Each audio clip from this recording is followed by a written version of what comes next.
Hello, I'm back. Today is June 27th, 2023. Another running update. So I'm still running and I'm up to 3 miles. Um, I, I'm still having a little of the same issues as before, so I have to be really, really careful. Um, this thing on the top of my foot here, like here, it's still there a little bit. It just comes and goes. It's strange. And then my knee's kind of still rubbing the wrong way sometimes, and my hamstring and my heel, it's still like, I don't know, sore where I got my surgery. So it's the side of down here, the side. It's not feeling quite perfect. It's pretty sore. Even when I'm not running. So, I mean, it's not bad. It's like 95% okay still. I'm kind of stabilizing around that area. It's just that it's not 100%. But I will say though that like a couple years ago, it would have been impossible for me to hop on that foot.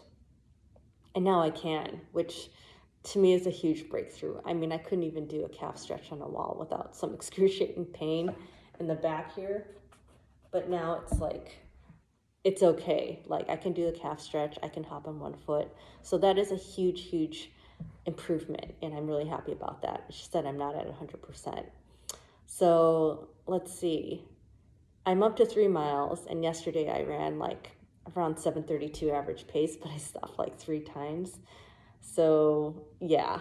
And then so, Saturday I had run actually 3.5 miles, but that was also broken up. I had taken a few breaks, and I was like really kicking myself because just the day before I had signed up for another marathon on September 7th. It's like a last chance to BQ type marathon because the Boston Marathon registration is in mid-September. So I'm not qualified for next year. And I just figure, I just need to qualify. So for my age group, I need a sub 350. That's the 45 to 50 age group, or yeah, and 45 to 49. So my slowest ever marathon in like 30-ish marathons is a 341. And last year I had jogged the last half of the Boston Marathon and still did a 341. So I was like seconds away from running my slowest marathon, but I did it and I qualified by almost 9 minutes. So it should be doable if I'm able to run the whole marathon to qualify.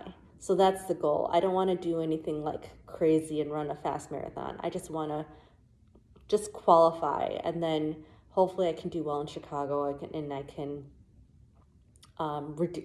lower my seed time for Boston. The goal is just to qualify in time, and that's it.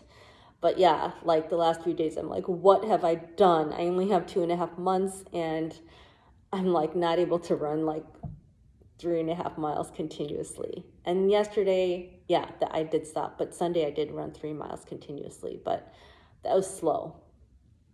Anyway, I guess the worst case scenario is that I don't run that marathon and I've wasted the registration fee. It's local, so I wouldn't be wasting any travel, so that's good. So I guess I don't completely regret it, but I'm kind of in panic mode right now.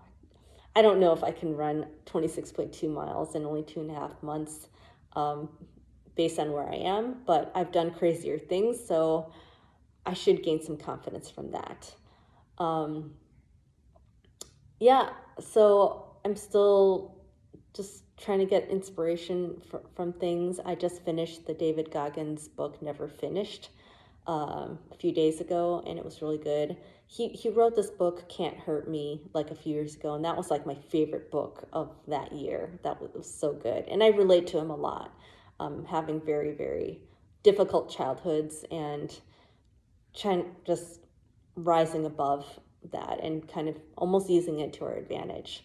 Um, so I read the second one and it was also really good. So um, I would say I didn't quite like it as much as the first one, but it's still like a really good book. So I was definitely inspired by that, and the fact that he got like surgeries and stuff and was able to do these crazy long endurance feats, like, just 14 weeks after. I mean, it's pretty phenomenal. So um, that's another bit of inspiration that I can take from that book, that you can go through difficult injuries and be barely able to walk, and then just like a couple months later or a few months later, like ride a bike for 444 miles or do a 12-mile ruck at a really fast pace. Um, so yeah, that's another thing. And still watching these incredible races where people are just blowing it out of the water. Sydney McLaughlin with the hurdles, the 400-meter hurdles. She's just a beast and just so amazing.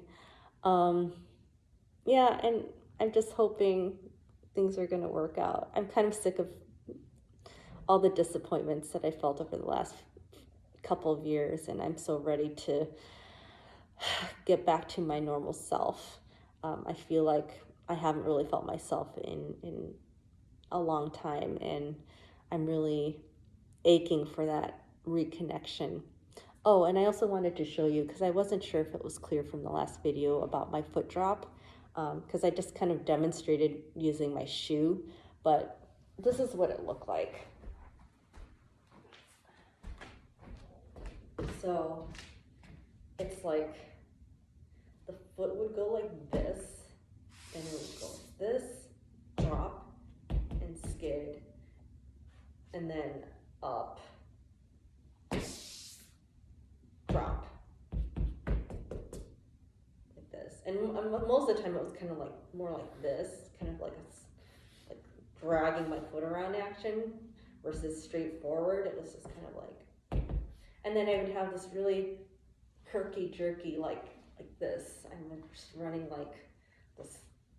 I had a horrible hitch in my stride, and it was really disturbing.